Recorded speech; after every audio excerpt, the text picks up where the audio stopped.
বন্যায় ক্ষতিগ্রস্ত ফেনী শহরের অলিগলি থেকে শুরু করে সবগুলো সড়ক। এই মুহূর্তে আমি তানজিদ শুভ অবস্থান করছি ফেনীর সালাউদ্দিন মোড় সংলগ্ন শহীদ মেজর সালাউদ্দিন যে সড়কটি রয়েছে সেটি। আপনারা অবগত আছেন, এবারের বন্যায় এই সড়কটি সবচেয়ে বেশি ক্ষতির সম্মুখীন হয়, যার ফলে এখানকার স্থানীয় মানুষজনের যাতায়াতে খুব বিঘ্ন ঘটে। বিশেষ করে স্কুল কলেজ পড়ুয়া শিক্ষার্থী থেকে শুরু করে বয়স্ক সকলে মসজিদ কিংবা শহরের যে প্রাণকেন্দ্রগুলো রয়েছে, বিশেষ করে ফেনীর টাং রোড, মহিপাল সহ সবকটি জায়গায় যেতে তাদের অনেকটা বিঘ্ন পোহাতে হচ্ছে। এই মুহূর্তে এখানকার স্থানীয় যে যুব সমাজ রয়েছে তাদের উদ্যোগে এই সড়কটি সংস্কার করা হচ্ছে। আপনাদেরকে যদি জানিয়ে রাখি, এখানকার স্থানীয় যুব সমাজ এবং এই এলাকার স্থানীয় ফেনী পৌর যুবদলের সদস্য সচিব নিজামুদ্দিন সোহাগের নেতৃত্বে এই মুহূর্তে এই যে সড়কটি রয়েছে শহীদ মেজর সালাউদ্দিন সড়ক, সেটি কিন্তু সংস্কার করা হচ্ছে।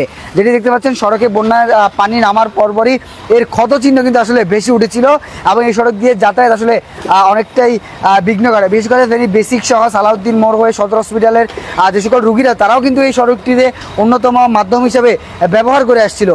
দীর্ঘদিন এইভাবে পড়ে থাকার ফলে মানুষের যাতায়াতকে নতুনভাবে যাতে সচ্ছলভাবে করা যায়, এই জন্য স্থানীয় যুব সমাজ এবং এখানকার ফেনী পৌর যুবদলের সদস্য সচিব নিজামুদ্দিন সোহাগের সার্বিক সহযোগিতা এবং তত্ত্বাবধানে এই সড়কটি সংস্কার করা হচ্ছে। আমরা শুধু এই স্থানটি নয়, আরও বেশ কিছু পয়েন্ট রয়েছে, সেই পয়েন্টগুলো কিন্তু এভাবে ইটের দিয়ে কিছুটা গাড়ি চলাচল উপযোগী করা হচ্ছে এবং পরবর্তীতে আরও সংস্কার করা হবে বলে কিন্তু জানিয়েছে। আমরা এই মুহূর্তে একটু কথা বলার চেষ্টা করব এখানকার আজকে মেজর শহীদ সালাউদ্দিন সড়কের যে সংস্কারের যিনি দায়িত্বে পরিচালনায় রয়েছেন ফেনী পৌর যুবদলের সদস্য সচিব সোহাগ ভাইয়ের সাথে। আসলে আপনি কোন উদ্যোগে করছেন এবং কীভাবে করছেন কাশিদি বলবেন? ধন্যবাদ ফেনীর পত্রকে। আসলে উদ্যোগ নয়, নিজের মনের তাড়নায় আমার ফেনী জেলা যুবদলের বিপ্লবী সাধারণ সম্পাদক জনাব নাসিরউদ্দিন খন্দকার শুরু থেকেই বলেছেন বন্যার্তদের পাশে থাকার জন্য। বন্যার্তদের পাশে থাকতে গিয়ে প্রথম যে ধাপ ছিল, আমরা বন্যার্তদের মুখে আমরা প্রথমেই শুকনো খাবার দিয়েছি, তারপরে আমরা দ্বিতীয় ধাপে চাউল, ডাউল, আলু, তেল, মরিচের ব্যবস্থা করে দিয়েছি। তৃতীয় ধাপ উনি বলেছেন যে তোমার এলাকায় যাও, তোমার এলাকায় গেলে তোমার এলাকার লোকজনের পাশে থাকো এবং এলাকার যে রোডের যে ক্ষয়ক্ষতিগুলো হচ্ছে ওই ক্ষয়ক্ষতিগুলো দেখো।